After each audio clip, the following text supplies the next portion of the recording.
کٹائی شروع تھی۔ روشن پور کا ہر فرد اور جانور کام میں مصروف تھا۔ صرف پرندے اسی طرح آوارہ نکمے اڑ رہے تھے۔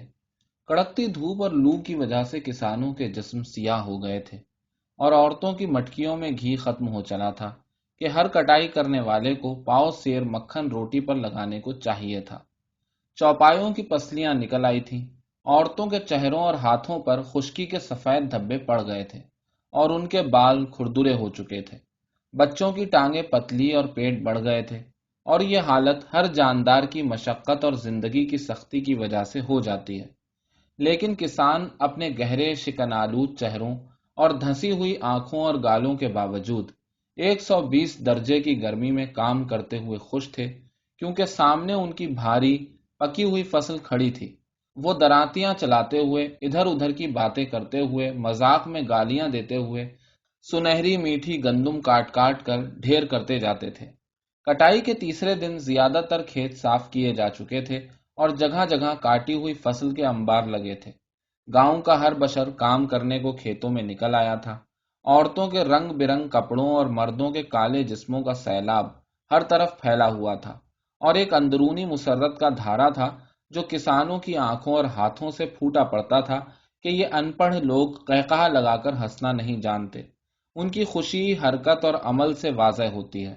مہندر سنگھ کے کھیت پر پہنچ کر نیاز بیگ نے رسیوں پر جسم کا سارا بوجھ پھینک کر بیلوں کو روکا اور گاڑی پر بیٹھا بیٹھا بولا، میں کل بھی آیا تھا۔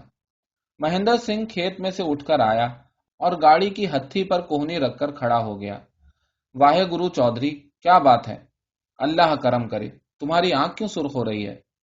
پسینہ پڑ گیا ہے۔ پسینہ تو مادر چود لسی کی طرح بہتا ہے۔ اس نے آسمان کی طرف دیکھا۔ فضا میں مٹیالے رنگ کی دھوپ اور میلا سا غبار بکھرا ہوا تھا۔ آسمان پر چیلیں زبانیں نکالے اڑ رہی تھیں، اور چاروں طرف سے امٹتی ہوئی گرمی اور حبس زمین پر مرکوز تھا۔ طوفان کے آثار ہیں، اس نے گالی دی اور دراتی کے دستے سے ماتھے کا پسینہ پوچھا۔ میں مطلب سے آیا تھا، نیاز بیگ نے کہا اور داڑھی کھجانے لگا، پھر اسے چھوڑ کر بیلوں کی پشت پر انگلیاں بجانے اور سر اٹھا کر چیلوں کو دیکھنے لگا۔ واحے گرو چودھری، کیا بات ہے؟ تمہاری جگہ ہے؟ کیسی جگہ؟ ہمارا غلہ شاید کچھ بچ رہے۔ مہندر سنگھ نے پگڑی میں سے لٹکتی ہوئی بالوں کی لٹ کو پکڑ کر دراتی سے کاٹا اور انگلیوں میں مسل کر نیچے گرا دیا۔ پتہ نہیں، ہماری اپنی فصل بہت ہے اس بار۔ پتہ نہیں، میں منشی کے پاس گیا تھا، وہ آدھے پر رکھتا ہے۔ تم میرے بیٹے کے دوست ہو، تمہارا دالان بڑا ہے۔ رکھ دینا رکھ دینا، میں بھوسے پر سو جاؤں گا جاڑے میں، مہندر سنگھ نے کہا۔ ہاں ہاں، میرا بیٹا تمہارا دوست ہے۔ ٹھیک ہے۔ نیاز بیگ نے رسیوں کو ڈھیل دی، پھر کھینچ لیا۔ جب میں سزا پر گیا تو تمہارے باپ کو ایک بیل دے گیا تھا۔ تمہارا باپ مر گیا۔ بیل کو پتہ نہیں کیا ہوا، وہ رکا، پھر شرمندگی سے ہنسا۔ میں کوئی واپس تو نہیں مانگتا، میں نے کوئی احسان نہیں کیا، وہ میرا دوست تھا آخر۔ وہ رسیاں بیلوں کی پیٹھ پر مارنے لگا۔ یہ نہیں چلیں گے چودھری، مہندر سنگھ ہنسا، انہیں تھوڑی سی دارو پلا۔ نیاز بیگ غصے میں آ کر بیلوں کو بے تحاشا پیٹنے لگا۔ اگلے کھیت میں ڈھول بج رہا تھا اور کٹائی کی دھن پر کسان درانتیاں چلا رہے تھے۔ دو میراثی ننگے بدن پسینے سے شرابور کھیت کے وسط میں کھڑے ڈھول پیٹ رہے تھے۔ یہ کٹائی کی مخصوص دھن تھی۔ اس سے بجانے والے اور سننے والے کا خون ابل کر بازوؤں میں آ جاتا تھا، اور وہ دنیا و مافیہا سے بے خبر درانتی چلاتا جاتا تھا۔ میراثی آنکھیں نیچے 2 گھنٹے تک ڈھول بجاتے رہتے، اور کسان اس کی دھن پر مست بغیر سانس لیے ہاتھ چلاتے جاتے۔ یہ 1 اور 3 کی تال تھی اور درانتی کے چلاؤ کے لیے مخصوص تھی۔ درانتی 3 بار چھوٹے چھوٹے جھٹکے کھاتی اور چوتھی بار بڑا جھٹکا کھا کر اور خشک تڑتڑ کرتے پتلے نازک گندم کے پودوں کا گٹھا ہاتھ میں آ جاتا، اور پھر تال کا چکر شروع ہوتا، دھم دھم دھم دھما دھم، کر کر کر کر کر۔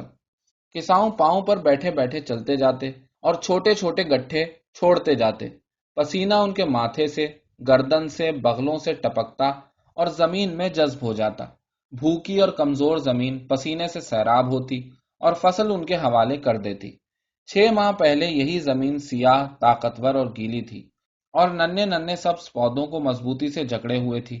5 ماہ بعد پھر یہ سیاہ اور طاقتور ہو جائے گی، لیکن اس وقت کسانوں کے بدن سیاہ تھے اور زمین سفید اور کمزور تھی اور اپنے بچوں کو پال کر مالک کے حوالے کر رہی تھی۔ در در سور، سست ہو گیا، ہلہ، پوستی کا ہلہ۔ وہ جانوروں کی بولی بول بول کر ایک دوسرے کو اکساتے اور دھم دھم دھم دھمادھم کر کر شریف محنت کش ہاتھوں میں دراتیوں کی قطار ایک تال پر جھولتی فصل کی جڑوں پر ناچنے لگتی۔ جب سورج سر پہ آیا تو گاؤں کی طرف سے رنگ برنگے کپڑوں کا سیلاب امٹ پڑا۔ بوڑھی جوان سبھی عورتیں سر پہ لسی کے مٹکے اور گھی سے تربتر باجرے کی روٹیاں اٹھائے گھروں سے نکل پڑیں۔ وہ اکیلی دکیلی اور غولوں میں آئیں اور مختلف کھیتوں میں پھیل گئیں۔ ان کے باریک کرتے پسینے سے کمر، پیٹ اور چھاتیوں پر چمٹے ہوئے تھے۔ بال اکٹھے کر کے انہوں نے جوڑے باندھ رکھے تھے اور بڑی جوان چال چلتی، لالچی نظروں سے اپنے مردوں کو دیکھتی چلی آ رہی تھی۔ اپنے اپنے کھیتوں پر پہنچ کر انہوں نے کھانا رکھا اور جگہ جگہ سے چھوٹے چھوٹے گٹھے اٹھا کر جمع کرنے لگی۔ میراسیوں نے ڈھول بجانے والی سونٹیوں سے ماتھے کا پسینہ پوچھا اور درختوں کے ٹھنڈے سائے کی طرف لوٹے۔ کٹائی کرنے والے دکھتے ہوئے گھٹنے اور دھسے ہوئے پیٹ لے کر اٹھے اور بھوکے جبڑوں کے ساتھ روٹی پر پل پڑے۔ تو بنا سر چپڑے نہیں رہ سکتی، مہندر سنگھ نے دونوں گالوں میں روٹی بھر کر کھاتے ہوئے کلدیپ کور سے کہا۔ تجھے کیا؟ تجھے تو پورا گھی ملتا ہے اور تو اپنی ماں کا گھی سر پر لگاتی ہے، وہ چیخا۔ چپ رہے بھیڑیے، جوگندر سنگھ نے کہا۔ سب اپنی اپنی ماں کا گھی کھاتے ہیں، ایک دوسرے سے مت لڑو۔ تینوں ہنسنے لگے۔ پھر انہوں نے کٹورے بھر بھر کے لسی کے پیے اور واپس کام میں جا کر جڑ گئے۔ سورج ڈھل رہا تھا تو مغرب کی طرف سے بادل اٹھے اور تیزی سے آسمان پر پھیل گئے۔ کسانوں کی فکر مند نگاہیں آسمان پر بھٹکنے لگی۔ ان کی آنکھوں میں دن بھر کی مسرت اور سکون کے بجائے خوف کی جھلک لہرا گئی۔ بیل گاڑیاں بھگا کر وہ گاؤں سے تمام بوریاں اور ترپالیں لائے اور ان سے کٹی ہوئی فصل کو ڈھک دیا۔ جو بچ رہی اسے گاڑیوں پر لاد کر گھر لے چلے۔ اسے قصائی کو دے دو، آج یہ نہیں چلتے، مہندر سنگھ بیلوں کو چلاتے ہوئے پکارا۔ نہیں چلتے؟ ان کی ماں! فقیر دین نے پورے زور سے رسیوں کو کھینچا جس سے اس کے بیلوں کی آنکھیں ابل پڑیں۔ پھر ڈھیل دی، وہ آگے کو جھول گئے۔ پھر کھینچا، پھر ڈھیل دی۔ بیلوں کے نتنے پھڑپھڑائے، مونچھیں ہوا میں لہرائیں، پٹھے اکڑے اور وہ ایک جھٹکے کے ساتھ دوڑ پڑے۔ آلا لا لا لا لا لا لا، فقیر دین برابر پہنچ کر للکارا۔ مہندر سنگھ نے بھی اسی آواز میں جواب دیا اور بیلوں کو ڈھیلا چھوڑ دیا۔ کچی سڑک پر دونوں کی گاڑیاں بھاگنے لگیں۔ بغیر اعلان کے دوڑ شروع ہو گئی۔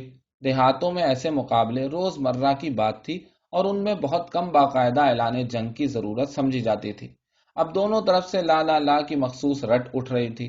یہ اونچی کرخت بھیڑیوں کی سی آواز تھی جو دونوں فریق جوش اور غصے میں آ کر نکال رہے تھے، اور چھڑیاں اور رسیاں اور گیہوں کے ناڑ بیلوں کی پسلیوں پر مارتے جا رہے تھے۔ راستے میں جاتے ہوئے کسان انہیں دیکھتے اور رستہ چھوڑ دیتے۔ جوشیلے لڑکے ایسی ہی آوازیں نکال کر ان کی ہمت بڑھاتے۔ گاڑیاں کچی سڑک کے گڑھوں اور پتھروں پر اچھلتی بیٹھتی چرچراتی گرد و غبار کا طوفان اٹھاتی ہوئی بھاگ رہی تھیں، اور اوپر ہر دو فریق کے بہی خواہ گاڑی کے ڈنڈوں سے لپٹے ہنکارے مار رہے تھے۔ اوپر برکھا آ رہی ہے اور لونڈوں کو مستی سوجھی ہے۔ جلدی سے رستہ چھوڑتا ہوا ایک بڈھا کسان بھاؤں میں جھلایا۔ گاڑیاں کھڑکھڑاتی ہوئی اس کے پاس سے نکل گئیں اور وہ سر سے پاؤں تک گرد میں اٹ گیا۔ جوہڑ کے کنارے پہنچ کر مہندر سنگھ نے گاڑی ٹھہرائی اور مڑ کر تہبند نکال دیا۔ لا لا لا لا، واہے گرو! فتح اور غرور کے نشے میں وہ فقیر دین کے رستے میں کھڑا ہو کر ناچنے لگا۔ فقیر دین نے گنجی آنکھیں سکیڑ کر دیکھا اور نفرت سے اس کی طرف تھوکتا ہوا نکل گیا۔ کلدیپ کور اندر سے نکلی اور شرم سے لال ہو کر واپس چلی گئی۔ رات بھر وہ جاگتے اور فصلوں کے گرد پھرتے رہے۔ پچھلی رات مطلع صاف اور پرسکون ہو گیا۔ طوفان خاموشی سے گزر چکا تھا۔ کسان اگلا دن شروع کرنے سے پہلے 2 گھڑی آرام کرنے کی خاطر اپنے اپنے گھروں کو لوٹ گئے۔ سویرے ایک اور طوفان ان کی راہ دیکھ رہا تھا۔ سورج ہاتھ بھر بھی اوپر نہیں آیا تھا، لیکن دن میں دوپہر کی تپش آ چلی تھی۔ صبح کی تازہ سبک ہوا کے ساتھ دھوپ کچی ممٹیوں اور بھورے وسیع کھیتوں پر پھیل چکی تھی۔ مٹیالے رنگ کا غبار جو 3 روز تک گاؤں پر منڈلاتا رہا تھا، بادل اور ہوا کے گزرنے کے ساتھ چھٹ چکا تھا۔ فضا پہاڑی جھرنے کی طرح کھنکتی ہوئی شفاف تھی، اور آخر مئی کے سفیدی مائل نیلے آسمان پر پرشکم پرندے آزادی سے اڑ رہے تھے۔ دھوپ بڑی آہستگی سے گلیوں میں داخل ہوئی اور بیلوں کی گھنٹیاں بج اٹھیں۔ انہیں کھیتوں کو لے جاتے ہوئے کسان ہنس ہنس کر باتیں کرنے لگے۔ گھنٹیوں کی کھنک اور کسانوں کی آوازیں صبح کی دھوپ کی طرح گرم، شفاف اور جاندار تھیں۔ نکھری نہائی ہوئی فضا میں آگ کی سفید روئی کی بڑھیاں اڑ رہی تھیں اور چند بچے شور مچاتے ہوئے ان کے پیچھے بھاگ رہے تھے۔ جوہر کے کنارے پہنچ کر ساری آوازیں یک بیک رک گئیں۔ صرف بچوں کے چلانے کا شور دور سے آتا رہا۔ نیاز بیگ باہر نکلا اور گھبرا کر واپس گھر میں گھس گیا۔ بھوسے کے ڈھیر میں چہرہ گاڑ کر وہ عورت سے بولا، کواڑ بند کر دو، تالا لگا دو، چھپر پر پڑا ہے، کسی کو مت بتانا، یہاں پر کوئی نہیں ہے، کوئی نہیں ہے، سنا؟ جاؤ۔ پسینہ اس کی سیاہ گردن پر دھاریاں بناتا ہوا گندے کالر میں جذب ہو رہا تھا۔ نعیم باہر نکلا۔ شیشم کے بڑے پیڑ کے نیچے 10-12 فوجی ٹرک اور لوریاں کھڑی تھیں۔ 3 گورے سارجنٹ اور 2 گورے فوجی افسر کسانوں اور بیلوں کے ہجوم کے سرے پر حرکت کر رہے تھے۔ ان کے پاس مہندر سنگھ کی بیل گاڑی دونوں ڈنڈے آسمان کی طرف اٹھائے کھلی کھڑی تھی۔ پولیس کے سپاہی ہر طرف سے کسانوں کو گھیر کر لا رہے تھے۔ ایک انگریز سارجنٹ نے شستہ اردو اور بھاری کرخت فوجی لہجے میں ہجوم کو مخاطب کیا۔ اپنے ملک، اپنی حکومت کی حفاظت کرنے کا فرض ہر فرد پر عائد ہوتا ہے۔ جنگ تمہارے ملک اور تمہاری حکومت کو تباہ کرنے پر تلی ہوئی ہے۔ ہجوم پر سناٹا طاری تھا۔ کبھی کوئی بیل سینگ جھٹک کر پھنکارتا اور اس کی گھنٹی کی آواز ایک لہجے کے لیے سکوت کو توڑ دیتی۔ سارجنٹ نے اپنے زرد چہرے پر آہستگی سے ہاتھ پھیرا اور تن کر کھڑا ہو گیا۔ جنگ جیتنے کے لیے ہمیں جوانوں کی ضرورت ہے۔ جس کے پاس زیادہ جوان ہوں گے وہ حکومت جنگ جیتے گی۔ ہمارے ملک میں لاکھوں جوان ہیں۔ اس نے رک کر ہاتھ پھیلایا۔ ان کی مدد سے ہم ضرور فتح حاصل کریں گے۔ جوانوں کو چاندی کے 7 شاہی سکے ماہوار دیے جائیں گے اور راشن وردی کی ذمہ دار حکومت ہوگی۔ جنگ ختم ہونے پر جوان واپس آ جائیں گے۔ واپس آ جائیں گے؟ بڈھا رحمت طنز سے ہنسا۔ جنگ میں اب خون ہونا بند ہو گیا ہے؟ ہم تماشے پر جا رہے ہیں؟ سارجنٹ کے ہونٹ کانپے۔ ہم بوڑھوں کو نہیں لے جائیں گے۔ جوان اپنا نام دیں۔ مجمع میں سے شہد کی مکھیوں کی سی بھنبھناہٹ اٹھی۔ درمیان میں 2 لڑکے باتیں کرنے لگے۔ لڑائی کہاں ہو رہی ہے؟ پتہ نہیں۔ لڑائی ہو کہاں رہی ہے؟ ہاں؟ اگلی صف میں کھڑے ہوئے مہندر سنگھ نے سارجنٹ کو مخاطب کیا۔ ہاں، لڑائی کہاں ہو رہی ہے؟ بھنبھناہٹ تیز ہو گئی۔ خاموش! سارجنٹ نے ہاتھ پھیلایا۔ جنگ انگلستان کو دھمکی دے رہی ہے۔ انگلستان کو دھمکی دے رہی ہے؟ میرا مطلب ہے آپ کی حکومت برطانیہ کو بچانے کے لیے آپ کی ضرورت ہے۔ جوان اپنا نام دیں۔ ہم کٹائی پر جا رہے ہیں۔ بیچ میں سے آواز آئی۔ کٹائی ختم کر کے جائیں گے۔ فصل باہر پڑی ہے ابھی، مہندر سنگھ اگلی صف میں سے بولا۔ سارجنٹ نے ایک نظر مڑ کر انگریز فوجیوں کو دیکھا، پھر مضبوط آواز میں بولا، ہمارے پاس وقت نہیں ہے، ہمیں سارے ضلع میں جانا ہے، اپنے نام دو۔ ہجوم میں جنبش پیدا ہوئی۔ کسان اپنے اپنے بیلوں کے ساتھ جسم رگڑنے لگے۔ مختلف جگہوں سے چند دبی دبی آوازیں آئیں۔ ہم کیا کھائیں گے؟ فصل کو گیدڑ اٹھائیں گے ہیں؟ ہم نہیں جائیں گے۔ سارے برس ہم نے سوروں کے لیے محنت کی۔ دیکھو ہمارے ہاتھ دیکھو۔ پیچھے کھڑے ہوئے ایک کسان نے سیاہ خشک تڑکا ہوا ہاتھ پھیلایا۔ آس پاس کھڑے ہوئے لوگوں نے اس کا گانٹھ دار پرانے سوکھے ہوئے چمڑے والا ہاتھ دیکھا، لیکن سارجنٹ مڑ کر فوجیوں کو دیکھ رہا تھا۔ لمبے پتلے چہرے والے فوجی افسر نے جیب سے کاغذوں کا ایک پلندہ نکالا، الٹ پلٹ کر دیکھا اور اپنے ساتھی کو پکڑا دیا۔ پھر وہ تیز تیز چل کر رکی ہوئی گاڑی پر جا چڑھا اور وزن قائم رکھنے کے لیے ایک بازو پھیلا کر تیز لہجے میں بولا، اپنی فصلیں اب تم اس سے کاٹو گے اور میدان جنگ میں کاٹو گے۔ یہ کہہ کر اس نے سنگین ہوا میں لہرائی۔ چمکتے ہوئے فولاد پر سورج کا عکس پڑا اور بیلوں نے بدک کر سینگ جھٹکے۔ پھر اس نے ماہر فن کی طرح سنگین گاڑی کے فرش پر پھینکی جو جا کر لکڑی میں گڑ گئی۔ سپاہیوں کو حکم دو، جوانوں کو پیش کریں، اس نے سارجنٹ سے کہا۔ سنگین لگی رائفلوں سے جوانوں کو ہانکا جانے لگا۔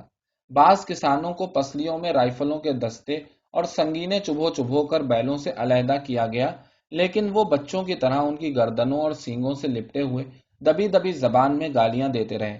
نعیم خاموشی سے چلتا سارجنٹ کے پاس جا کھڑا ہوا۔ میرا نام لکھو، اس نے انگریزی میں کہا۔ سارجنٹ نے اچنبھے سے اسے دیکھا۔ تم تعلیم یافتہ ہو؟ میں نے کلکتہ سے سینئر کیمبرج کیا ہے۔ اور اب کٹائی کو جا رہے ہو؟ ہاں، جاؤ۔ سارجنٹ کاغذات پر جھک گیا۔ میں محاذ پر جاؤں گا۔ سارجنٹ نے ہاتھ کے اشارے سے اسے جانے کو کہا۔ تم اس کے لیے موزوں نہیں ہو، جاؤ۔ پتلے چہرے والا افسر قریب آ کھڑا ہوا۔ نعیم نے غیر یقینی نظروں سے اس کی طرف دیکھا اور ایک شدید اندرونی خواہش کے زیر اثر بولا، میں سواری کر سکتا ہوں، رائفل چلا سکتا ہوں، ان سب سے بہتر لڑ سکتا ہوں۔ ٹھہرو، بھرتی ختم ہونے دو، افسر نے آہستہ سے کہا۔ وہ وہیں کھڑا سروں کے اوپر اوپر مغرب کی طرف دیکھنے لگا، جہاں دھوپ میں چمکتے ہوئے کھیت تھے اور گیہوں کے بھاری خوشے شرابیوں کی طرح ہوا میں جھوم رہے تھے۔ جگہ جگہ کٹی ہوئی فصل کے انبار بڑے بڑے مردہ کچھووں کی طرح سنسان کھیتوں میں پڑے تھے، اور ایک اکلوتی سیاہ گھوڑی ان کے درمیان پھر رہی تھی۔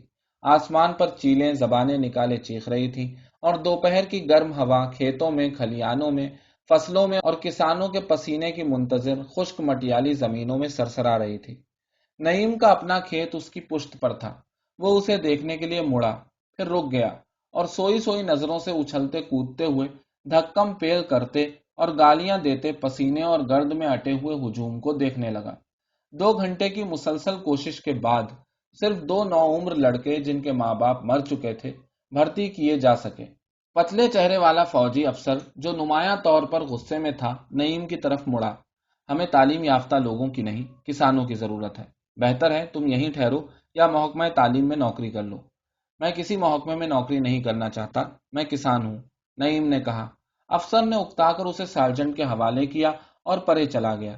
ایک ہندوستانی حوالدار نے اس کا نام، والدین، مذہب، پیشہ، عمر، قد اور شناختی نشان درج کیے اور کاغذات اس کے ہاتھ میں تھما کر دوسرے 2 لڑکوں کے ساتھ کھڑا کر دیا۔ وہ رات ان تینوں نے ملٹری ٹرک میں گزاری۔ رات گئے تک وہ بیٹھے آہستہ آہستہ باتیں کرتے رہے، پھر 9 عمری کی نیند ان پر غالب آ گئی اور وہ ایک ایک کر کے سو گئے۔ اگلی صبح انگریز افسر جو راتوں رات گاڑی لے کر کہیں چلا گیا تھا لوٹا۔ اس کے ساتھ روشن آغا تھے۔ وہ فوجی گاڑی کی اگلی سیٹ سے اتر کر حویلی تک آئے اور وہیں کھڑے کھڑے جوانوں کو اکٹھا کرنے کے لیے آدمی دوڑا دیے۔ ان کی آواز پر دیکھتے دیکھتے گاؤں کے تمام نوجوان، بوڑھے اور بچے حویلی کے میدان میں جمع ہو گئے۔ ایک مدت کے بعد روشن آغا کی شکل دیکھ کر انہوں نے اپنی مسرور، گونگی، وفادار آنکھوں سے خوش آمدید کہا اور آ کر ادب سے کھڑے ہو گئے۔ روشن آغا نے ایک اکتائی ہوئی سرپرستانہ نظر ان پر ڈالی اور کرسی پر چڑھ کر کھڑے ہو گئے۔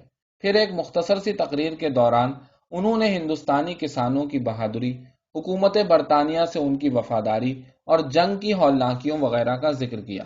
اس تمام دوران میں سارے فوجی افسر سینے پر ہاتھ باندھے بڑی متانت اور لا تعلقی سے کھڑے رہے۔ آخر میں روشن آغا نے جنگ پر جانے والوں کے خاندانوں کی دیکھ بھال کا ذاتی طور پر ذمہ لیتے ہوئے سرسری لیکن فیصلہ کن لہجے میں بھرتی کے لیے پیش ہونے کا حکم دیا۔ اب کسی کو دم مارنے کی مجال نہ تھی۔ فوجیوں نے اپنا کام شروع کیا۔ کسانوں کے مجمع میں ایک خاموش ہلچل پیدا ہوئی، لیکن وہ ایک ایک کر کے ننگے بدن ڈاکٹر کے آگے سے گزرتے رہے۔ ڈاکٹر نے چند ایک کو چھو کر دیکھا، باقی کو سر کے ہلکے سے اشارے کے ساتھ سارجنٹ کے حوالے کر دیا جو ان کے کاغذات تیار کر رہا تھا۔ 3 گھنٹے کے اندر اندر گاؤں کے زیادہ تر نوجوان، جو تعداد میں 40 تھے، بھرتی کر لیے گئے۔ لال دین سے حقہ رکھوانے کے لیے ایک سپاہی اس کی طرف بڑھا۔ جاؤ، لال حقے کو بازوؤں میں چھپا کر وہ چیخا۔ جاؤ، میں نہیں دیتا، مجھے مار دے، خون کر دے، پر اسے ہاتھ مت لگا، میں اس سے تیرا سر توڑ دوں گا۔ سارجنٹ نے ہاتھ کے اشارے سے سپاہی کو روکا اور اس طرح ایک حقہ جوانوں کے ساتھ چلا گیا۔ سب کو ٹرکوں اور لوریوں میں بھر لیا گیا۔ روشن آغا تھوڑی دیر رک کر اسی فوجی گاڑی میں واپس لوٹ گئے۔ گاؤں کی عورتیں اپنے بیٹوں، خاوندوں اور محبوبوں کو جنگ پہ جاتے دیکھ کر اونچی آواز سے رونے لگی۔ بوڑھے آنکھوں پر ہاتھ کا سایہ کر کے امیر اور ویران کھیتوں کو تکنے لگے۔ نیاز بیگ اگلی صبح بھوسے والے کمرے سے نکلا۔ کم خوابی کی وجہ سے اس کی آنکھوں کا خلا شدت اختیار کر گیا تھا۔ نعیم چلا گیا؟ اس نے پوچھا۔ سرد چولہے کے آگے بیٹھے بیٹھے بڑی عورت نے خاموشی سے اسے دیکھا اور سر جھکا کر راکھ کریدنے لگی۔ اس کی آنکھیں زرد اور خشک تھیں۔ نیاز بیگ جھک کر چلتا ہوا دیوار کے پاس گیا اور ایڑیاں اٹھا کر اگلے مکان میں جھانکنے لگا۔ حسین چلا گیا؟ ہاں، دیوار کے پرلی طرف احمد دین نے جواب دیا۔ اور کون گیا؟ دوسری طرف سے کوئی جواب نہ آیا۔ فصل پر جا رہے ہو؟ وہ دوبارہ آ چکا۔ اس طرف خاموشی رہی۔ کچھ دیر تک وہ صحن کے وسط میں کانپتی ہوئی ٹانگوں پر کھڑا رہا۔ 2 راتوں میں وہ بہت بوڑھا ہو گیا تھا۔ پھر وہ چلم پر تمباکو اور گڑ رکھ کر چولہے کے پاس گیا۔ آگ ہے؟ نہیں۔ عورت اس کے غصے کا انتظار کرنے لگی۔ اس نے خاموشی سے چلم زمین پر رکھ دی اور کونے میں جا کر دراتی اور رسا اٹھایا۔ جھکے ہوئے جسم اور کمزور چال سے صحن پار کرتے ہوئے اسے اس کی بیوی نے دیکھا اور رنج اور رحم سے خوفزدہ ہو گئی۔ بوڑھے کے اب کتنے دن ہیں، اس نے سوچا۔ نیاز بیگ نے رسا کندھے پر پھینکا اور دراتی کو پگڑی میں اڑسنے لگا۔ دیر تک وہ اعصابی انگلیوں کے ساتھ پگڑی، رسے اور دراتی کے ساتھ الجھتا اور بھووں میں چلاتا رہا۔ پھر اس نے جھک کر نعیم کی دراتی اور رسا اٹھایا اور دروازے میں بیٹھے ہوئے چھوٹے لڑکے کے کندھے پر رکھا۔ آؤ۔ باہر نکلتے ہوئے وہ بولا۔ بچہ رسے کو نکالتا ہوا کود کر اٹھا اور خوش ہو کر چہکا، میں کٹائی کر لیتا ہوں بابا، کل میں نے 2 مرلے فصل کاٹی تھی۔ دروازے کے پاس وہ بھینس کے پھولے ہوئے تھنوں کو دیکھ کر رک گیا۔ اسے دوہا نہیں؟ تھنوں کے نیچے ہاتھ پھیلاتے ہوئے اس نے پوچھا۔ بھینس ڈکرائی اور سفید گاڑھے دودھ کے چند قطرے اس کی ہتھیلی پر گر پڑے۔ چھوٹے لڑکے نے سہم کر اسے دیکھا۔ یہ نیاز بیگ کے گھر میں بہت بڑا جرم تھا۔ اس لاپرواہی پر وہ 2-2 فٹ اچھلا کرتا اور کہتا، جانور کو عذاب دے کر تم کبھی سکھی نہیں رہ سکتے۔ تمہاری گود کے بچے بھی مر جائیں گے اور تمہاری چھاتیوں سے دودھ ٹپکے گا کتیوں۔ عورت ہاتھ روک کر پھیلی ہوئی آنکھوں سے اسے دیکھنے لگی۔ اس نے گندی ہتھیلیوں میں دودھ مل کر سر کے بالوں سے پوچھا۔ بھینس دودھ پھینک رہی ہے، پھر اس نے بیمار آواز میں کہا اور باہر نکل گیا۔ لڑکا فصل کاٹنے کی خوشی میں اس کے پیچھے پیچھے دوڑ رہا تھا اور مسلسل باتیں کر رہا تھا۔ دفتن بڑی عورت جو 2 روز سے خاموش بیٹھی تھی پھوٹ پھوٹ کر رونے لگی۔ دھوپ کھیتوں اور کچے مکانوں کی ممٹیوں پر پھیل گئی تھی اور گلیوں میں سے بیلوں کی گھنٹیوں کی اکا دکا آوازیں آ رہی تھیں۔ Number 129 Baluchi, Duke of Connaught Ferozepur brigade, Lahore division, regiment 2 ماہ تک ہیڈ کوارٹرز پر رکی رہی۔ اس عرصے میں رنگروٹوں کو انتہائی سخت ٹریننگ سے گزرنا پڑا۔ 18 گھنٹے جو وہ جاگتے، ان میں سے 12 گھنٹے مشقیں یعنی ایکسرسائزز کرتے، پریڈ، دوڑ اور اسلحے کا استعمال سیکھتے، 6 گھنٹوں میں کھانا کھاتے، کپڑے سیتے، جوتے اور بوٹ پالش کرتے اور گپ مارتے۔ درختوں، کبوتروں اور کھیتوں کی ہوا کی طرح آزاد، اپنی مرضی سے کام کرنے والے کسانوں پر یہ منظم مشینی عمل بہت بھاری ہو گیا۔ کھیتوں اور باغوں میں وہ اس سے زیادہ سخت کام کرتے تھے، لیکن اب بیلوں اور گھوڑوں کے بجائے رائفل اور خوراک و بارود کا تھیلا تھا، اور جہاں وہ اپنی خفیف ترین مرضی کے مطابق گاؤں کی کسی بھی گلی، کسی بھی کونے پر مڑ سکتے تھے، رک کر باتیں کر سکتے تھے، اب خاص ہدایات کے تحت دائیں اور بائیں مڑنا اور حکم ملنے پر رکنا چلنا پڑتا تھا۔ محنت کی اس پابندی سے ان کے جسم تھکاوٹ سے ٹوٹ گئے اور چاق و چوبند ذہن غبی اور سست ہو گئے۔ اگست کے پہلے دن نعیم پریڈ پر سے لوٹا۔ آسمان پر ساون کے سیاہ گھنے بادل گڑگڑا کر چمک رہے تھے۔ علی پور کا عبداللہ، جو ساری پلٹن میں نعیم کا واحد دوست تھا، بیرک کے کونے میں بیٹھا کچھا سی رہا تھا۔ مغربی پنجاب کے 4 سپاہی ایک دوسرے کی طرف پیٹھ کیے وردیاں اتار رہے تھے۔ اس بیرک میں 6 سپاہی تھے۔ تم چاند ماری کے بعد کہاں غائب ہو گئے؟ نعیم نے عبداللہ سے پوچھا۔ میں آوارہ گردی نہیں کرتا، سیدھا گھر آتا ہوں۔ گھر؟ نعیم نے تمسخر سے دہرایا۔ بندھے ہوئے بستر کو بوٹ سے دھکیل کر اس نے دیوار کے ساتھ لگایا اور اس پر بیٹھ کر آنکھیں بند کر لیں۔ وہ تھک گیا تھا۔ گھسیٹ کر ٹوپی اتارنے کے بعد اس نے اس کے ساتھ چہرے اور گردن کا پسینہ پوچھا اور گھما کر اسے فرش پر پھینک دیا۔ پھر اس نے آنکھیں کھولی۔ بادل آسمان پر بہت نیچے جھکائے تھے۔ آج تم کسی نہ کسی کو مار دیتے، اس نے بوٹ پٹیاں اتارتے ہوئے کہا۔ باہر بارش شروع ہو چکی تھی۔ دوسرے کونے میں ایک پنجابی سپاہی ساون کا کوئی گیت گانے لگا۔ اگر پھر ایسا کیا تو گولی سے اڑا دیے جاؤ گے، نعیم نے پھر کہا۔ عبداللہ خاموشی سے سوئی دھاگے پر جھکا رہا۔ بعض لوگوں کے سر میں بیل کا دماغ ہوتا ہے، تم باولے ہو گئے ہو، عبداللہ آنکھیں نکال کر چیخا۔ نعیم ہونٹوں میں ہنسا۔ وردی اتار کر اس نے گول بستر بغل کے نیچے رکھا اور لیٹ گیا۔ عبداللہ نے آخری ٹانکا لگا کر دھاگا توڑا اور غور سے اسے دیکھ کر بولا، پار سال انہی دنوں میں میں نے ایک مچھلی پکڑی تھی، بڑی خوبصورت تھی۔ پھر مجھے یاد ہے میں سارا دن بیٹھا دھوپ میں جلتا رہا تھا، مگر ایک کچھوے کے سوا کچھ ہاتھ نہ آیا تھا۔ شام کے وقت بادل آ گئے، خوب بارش ہوئی اور ایک مچھلی بھی لگ گئی، چھوٹی سی، بس یہ انگلی دیکھ لو۔ پر اتنی خوبصورت مچھلی میں نے آج تک نہیں دیکھی۔ اس کے جسم پر 1000 رنگ کے دانے تھے اور ہیروں کی طرح چمک رہے تھے۔ میں اسے کٹورے میں ڈال کر گھر لے آیا اور ناند میں پانی بھر کر اسے چھوڑ دیا۔ بارش موسلادھار ہو رہی تھی۔ چاروں پنجابی سپاہی ننگے بدن باہر کھڑے نہا رہے تھے۔ اسی طرح سب بیرکوں کے آگے ننگے، گندمی اور سیاہ جسم بھیگتے، کودتے اور شور مچاتے ہوئے دکھائی دے رہے تھے۔ جو نہیں نہا رہے تھے وہ برآمدوں میں کھڑے تمباکو پی رہے تھے اور گپ مار رہے تھے۔ بادل فیروز پور چھاؤنی پر بہت نیچے جھکائے تھے اور کمروں میں اندھیرا بڑھتا جا رہا تھا۔ کیا کہہ رہے تھے؟ نعیم نے پوچھا۔ آج بالکل ویسا ایک پتھر میری تھوڑی کے آگے پڑا تھا، اس پر 1000 رنگ کے دانے تھے اور عین مین اسی شکل کا تھا۔ میں نے اتنے عرصے سے مچھلی نہیں پکڑی، میرا دل چاہا اسے پکڑ لوں، یقین کرو میرا ارادہ نہیں تھا۔ وہ رکا، لیکن مجھے محسوس ہوا کہ وہ مچھلی ہے اور وہ بھاگ جائے گی۔ میں نے اس پر فائر کر دیا۔ میرا ارادہ نہیں تھا، خدا کی قسم میرا کوئی خیال نہیں تھا، پر اس وقت میری سمجھ میں کچھ نہیں آیا، بس پتہ نہیں۔ بارش کا زور کم پڑ گیا تھا اور بیرک میں اجالا بڑھنے لگا تھا۔ مضحکہ خیز، نعیم نے کندھے اچکائے۔ اور اس مچھلی کا کیا ہوا؟ وہاں کسی نے بیل لا کر باندھ دیے، شاید وہ کھا گئے۔ نعیم نے ہاتھ چوڑا کر کے عبداللہ کے کندھے پر مارا، جس سے اس کا سارا بدن ہل گیا۔ دانت مت نکالو، تم نے کبھی مچھلیاں نہیں پکڑی، تم نہیں سمجھ سکتے۔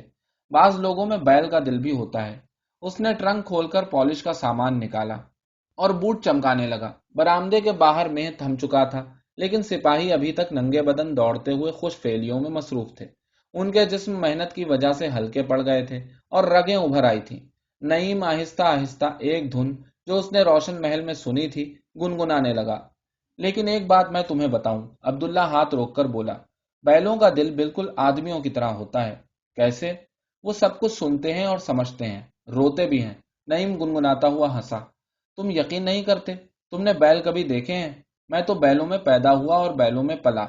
نعیم کو بے دھیانی سے گنگناتے دیکھ کر وہ زور زور سے برش رگڑنے لگا۔ گھوڑوں کا مجھے پتا ہے، وہ سب سمجھتے ہیں، اچانک نعیم نے کہا۔ ہاں، گھوڑے بھی سمجھتے ہیں اور بیل بھی۔ میں تمہیں بتاتا ہوں، جب میری پہلی بیوی مری تو لاٹھا جو ہمارے گھر میں ہی پیدا ہوا تھا 2 روز تک بھوکا رہا۔ میری بیوی اسے چارہ ڈالا کرتی تھی۔ میں باہر گیا تو وہ بھی پیچھے پیچھے آ گیا۔ آم کے پیڑ کے نیچے میں گھٹنوں میں سر دے کر بیٹھ گیا تو وہ میری گردن چاٹنے لگا، پھر قریب ہی بیٹھ گیا اور میرے کندھے پر سر رکھ کر سانس لینے لگا۔ بڑی دیر بعد میں نے دیکھا تو اس کی آنکھوں میں آنسو تھے۔ ایک آم توڑ کر دیا تو نہیں کھایا، بس سر ہلا دیا۔ پھر آدھا میں نے کھایا تو اس نے بھی چکھ لیا۔ کھانے کی پہلی گھنٹی ہو چکی تھی اور نہانے والے اندر آ کر کپڑے پہن رہے تھے۔ گھوڑوں کے متعلق مجھے پتا ہے، نعیم نے کہا۔ ہاں، گھوڑے بھی اور بیل بھی۔ نعیم نے اٹھ کر تام چینی کا جگ اور تھالی ٹرنک میں سے نکالی اور ٹوپی کے ساتھ انہیں صاف کیا۔ چلو لنگر سجنوں، ایک پنجابی سپاہی نے تھالی اور مگ بجاتے ہوئے ان دونوں سے کہا۔ چلو۔ باہر آ کر عبداللہ نے اونچے ہوتے ہوئے بادلوں اور دھلی دھلائی ہوئی فضا کو دیکھا۔ آج تو آم کھانے کا دن ہے، پتہ نہیں یہ ہمیں آم کیوں نہیں دیتے، اس نے کہا۔ ہر طرف سے جوان برتن ہاتھوں میں لیے ایک ہی سمت میں جا رہے تھے۔ کھانے کے 1 گھنٹے بعد وہ پھر پریڈ کے لیے تیار ہو رہے تھے۔ یہ بکلس لگانا بھائی، عبداللہ نے دونوں ہاتھوں سے تھیلے کو پیٹھ پر تھامتے ہوئے کہا۔ میں سارجنٹ کو بتاؤں گا۔ کیا؟ تم اپنی کٹ بھی نہیں باندھ سکتے؟ عبداللہ نے گالی دی۔ میں اس کا سر توڑ دوں گا، سور۔ پھر جب وہ کٹ باندھ چکا تو اس نے تھکی ہوئی آواز میں پوچھا، جنگ کب شروع ہوگی نعیم؟ تمہیں مرنے کی جلدی ہے؟ میں اس پریڈ سے عاجز آ گیا ہوں۔ بہن چود، وہاں پر تو آم ہوں گے، آموں کے درخت ہی ہوں گے، شاید مچھلیاں بھی ہوں۔ وہاں موت بھی ہوتی ہے۔ ٹھیک ہے، لوگ مریں گے تو صحیح، یہاں تو بہن چود بندوق ہے اور گولیاں ہیں اور قیدیوں کی طرح بند پڑے ہیں۔ ایک نہ ایک دن میں کسی کو گولی مار دوں گا۔ کیا کہا؟ نعیم نے یکلخت پوچھا۔ عبداللہ نے سراسیمگی سے اسے دیکھا اور ہنسنے لگا۔ باہر آ کر اس نے نعیم کو کوہنی پر چھوا۔ تم یقین نہ کرو چاہیں، پر میں بندوق ہاتھ میں لیتا ہوں تو مجھے تاؤ آ جاتا ہے، میرا دل کرتا ہے کسی کا خون کروں۔ ابھی آج سویرے میں نے فائر کیا تھا، پر پتھروں میں خون کہاں سے آیا؟ فکر نہ کرو، جلدی موقع ملے گا، نعیم نے کہا۔ عبداللہ کھسیانی کھوکھلی آواز سے ہنسا۔ 4 اگست 1914 کو جنگ کا اعلان کیا گیا۔ 5 دن کے بعد بریگیڈ کو کوچ کا حکم ملا۔ تمام صفوں میں خوشی کی لہر دوڑ گئی۔ انہوں نے رگڑ رگڑ کر بوٹ پالش کیے، رائفل کی نالی اور دستہ چمکایا، وردی کے بٹنوں پر سوڈا گھسا اور بالوں میں تیل اور آنکھوں میں سرما لگایا۔ جو تعلیم یافتہ تھے انہوں نے لمبے لمبے خط اپنے گھروں کو لکھے اور دوسروں کو لکھ کر دیے۔ اتنے دنوں کی خشک بھاری ڈیوٹی کے بعد جب اصل جنگ کا لفظ چاروں طرف پھیلا تو اداس اور اکتائے ہوئے ذہن اور تھکن سے چور اعضا خون کی تیزی سے سنسنانے لگے۔ بیرک نمبر 6 میں وہ تیار ہو رہے تھے۔ تم گھر خط نہیں لکھو گے؟ نعیم نے پوچھا۔ نہیں۔ عبداللہ کے ہاتھ مشین کی طرح رائفل کے ہڑکے پر چل رہے تھے۔ وہ اسے تیل دے کر روا کر رہا تھا۔ پنجابی سپاہی اپنا اپنا سامان باندھ رہے تھے۔